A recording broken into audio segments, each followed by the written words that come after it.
Hi folks, welcome to the show, and we don't have a lot of time here, so let me make this brief. I have spent all day writing, filming and editing a very personal video all about the UK government's recent and not so recent treatment of the arts. I know it's not exactly on brand for me, but it's a video I worked really hard on and I'd appreciate if you gave it a watch.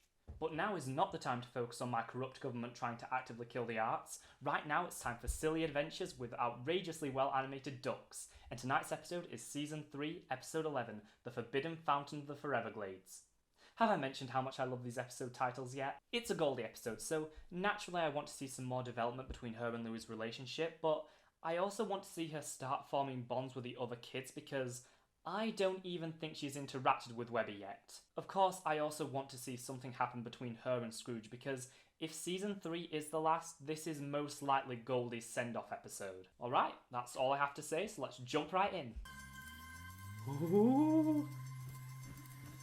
500 years ago, Spanish explorer Ponce de Leon set out to find the fabled Fountain of the Foreverglades, said to grant youth to all who drank. Straight back! Okay. At their age, I couldn't afford to blow off steam. I had to use it to run my Uncle Pothole's steamboats because I had a job. Which is the next missing mystery of Isabella Finch. We're getting back to the overarching story. Huey's in charge. He's oldest. We are triplets. Huey's always in charge. We better change into our suits if we're going to fit in a swim before lunch. Are we getting some Dewey and Huey development now? Fancy meeting me here. But that's not... you... that's cheating! No, I believe that's working smarter while you work harder is... Oh my god, we're getting Goldie and Webby interactions! That's foul. That's oh god, what was he called? What's he called? Rockaduck? I think it was Rockaduck. How about a vote? I vote no. Louis? I just need some water. Too bad you don't have any. Please, I stole this... That's crazy. You hatched after me. Well, Hubert, maybe my egg was laid first. Ergo, vis-a-vis, it is I who am Big Brother now. Or it could have something to do with the fact your egg was dropped. Now, because... Uncle Scrooge! And Goldie, too, I guess.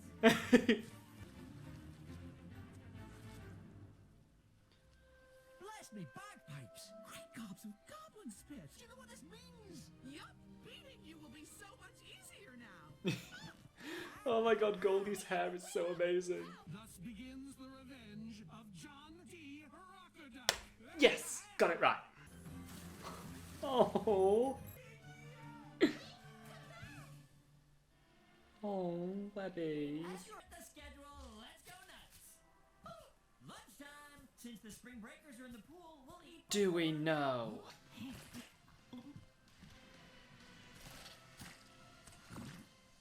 Okay, this guy's creepy. There is something up with this guy.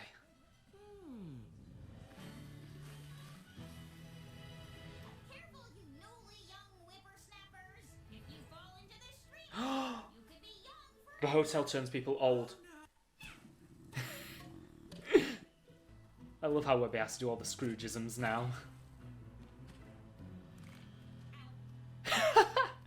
Maybe if you had to deal with a middle brother like... You? But the beach station closes in 5 minutes. Who cares about the schedule, right? Let's cue this! Oh.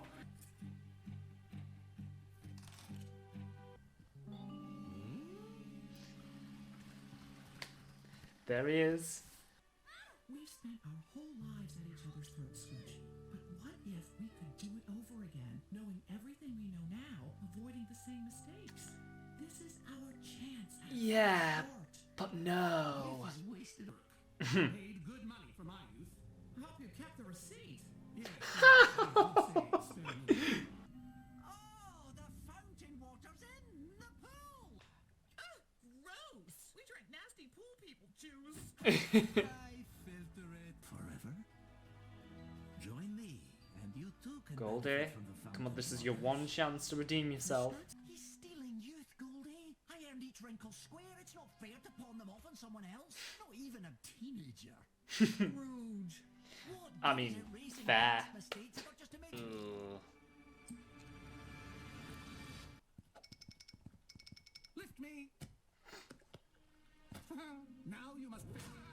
Save yourself!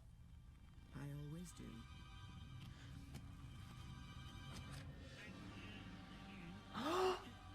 Oh! That's the development I'm looking for. You came back for me. Guess I'm not the woman I used to be. Man alive. Are all infants this heavy, or just the Frankenstein ones?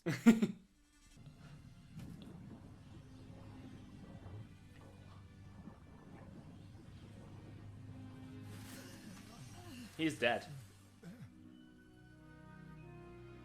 He's gotta be dead. Your fresh start. A fresh start isn't worth it without you, you crazy old coot. Oh.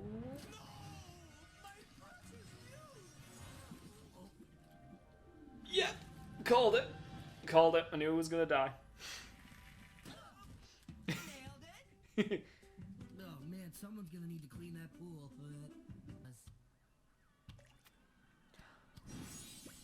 Here you go, Abby. Your turn. You look terrible. Age? I just had a bad day. That's better. Hey, where's Goldie? Probably off to find her next mark. You know, Goldie. Hey, I wouldn't leave without saying goodbye. This time.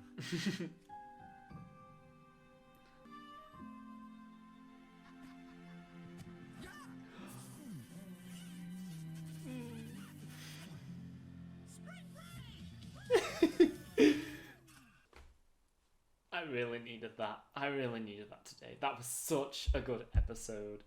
I loved all the Goldie development, and especially, you know, even if we didn't get too much of it, that callback between her and Louie's relationship was so good. And, you know, it was also nice seeing some development between Huey and Dewey, especially after last week's episode, which was about Huey and Louie. So, you know, we're really starting to get into the triplets relationship, which really does make me think we're near the end. Well, yeah, I'll be back tomorrow with my thoughts. The Hidden Fountain of the Foreverglades was kind of a step down from the previous 3 episodes, but it was still incredibly enjoyable, and as always, it is great whenever we get to see Goldie. The episode opens with Scrooge and the kids checking into a hotel where they are going to search for the Fountain of Youth, which is the next missing mystery in Isabella Finch's journal, our main story arc for this season, even though we are 11 episodes in and this is the second episode to actually focus on the missing mysteries. Scrooge and Webby walk out to the pool to find... Fancy meeting me here. And while I love Goldie's appearance in the episode, especially with all the development she was given, this is kind of the start of my main problem with the episode. It's trying to do way too much in such little time. First we have Huey and Dewey's conflict about being the oldest triplet, then Scrooge and Goldie's race to the Fountain of Youth where they somehow turn young again and have to start reconciling their relationship. That's all fine, but then we have to throw in the hotel manager actually being Ponce de Leon, the guy who discovered the Fountain of Youth could only make someone young again by stealing the youth of someone else, and his evil plot to turn all the spring breakers into seniors, which, by the way, I totally called it. Then there's Rockaduck returning, trying to turn himself young again while also trying to get revenge on Scrooge and Goldie, but of course, we need an abundance of screen time just making old people jokes about Webby. Like last week's episode, my favourite storyline here was the conflict between Huey and Dewey, with Dewey magically growing taller and now asserting himself as the oldest triplet. But also like last week's episode, with Louie making fun of Huey, Dewey ripping up Huey's schedule was just going way too far, though it is a lot more understandable for the impulsive middle child. Still, I can't help but wonder if these episodes are going to be building to something. I mean, both the previous episodes have shown Huey's brothers aren't really treating him all that great. Even if they have somewhat resolved the issue by the end of the episode, I can't help but wonder if this is going to come back into play somehow. Maybe the boys get into an argument at the end of the penultimate episode, leaving us on a cliffhanger before the finale. I mean, it could happen. Webby was funny in the episode, even if she didn't really do anything. Though it is nice to see her finally interact with Goldie. Rockaduck was okay. He's not one of my favourite villains, but he didn't really have enough screen time to leave a decent impact here outside of a few decent jokes. But now we arrive at the main event, Goldie and her pseudo-redemption. I knew there was going to be a bit of romance between her and Scrooge, but I was surprised how far they went with it, pretty much closing the chapter on them as rivals. And what can I say? No matter what the age, the two of them are just adorable together. Of course, I also loved this moment that has a callback to the bond she formed with Louie in Happy Birthday Doofus Drake, showing how much she's been changed by the family. If we are in Endgame, I really hope we get to see her one more time to properly close out this story. Or maybe Goldie and Scrooge's romance is just meant to be open-ended so it can continue to span eternity. Ponce was the weakest part of this episode. He was fine as a villain and did have a few moments that made me uneasy, but he just can't stack up with the rest of the rogues gallery in this show, even the one-offs. The best part of this storyline was that Louis was the one to figure out the plan all by himself, though I will say Ponce's death was pretty memorable, even if it is the only aspect of his character that left an impact. The hidden fountain of the Foreverglades will not go down with the series' best, or even the best of this season, but it still provided another great outing with Goldie O'Gilt that went a little deeper into her relationship with Scrooge, and ends on a rather optimistic note for the two of them. Sure, the episode had two villains, and both of them were honestly very underwhelming, but it also had some great comedy with Huey and Dewey switching roles, and Louie and Webby played decent support. But the selling point of this episode is seeing younger Goldie and Scrooge work through their issues and move on from their past, in their own weird one-upmanship kind of way. Okay, so what do we got next week? Oh, the double-length Darkwing Duck special that will almost certainly make me cry. Fun! Thanks for watching, folks. See you real soon.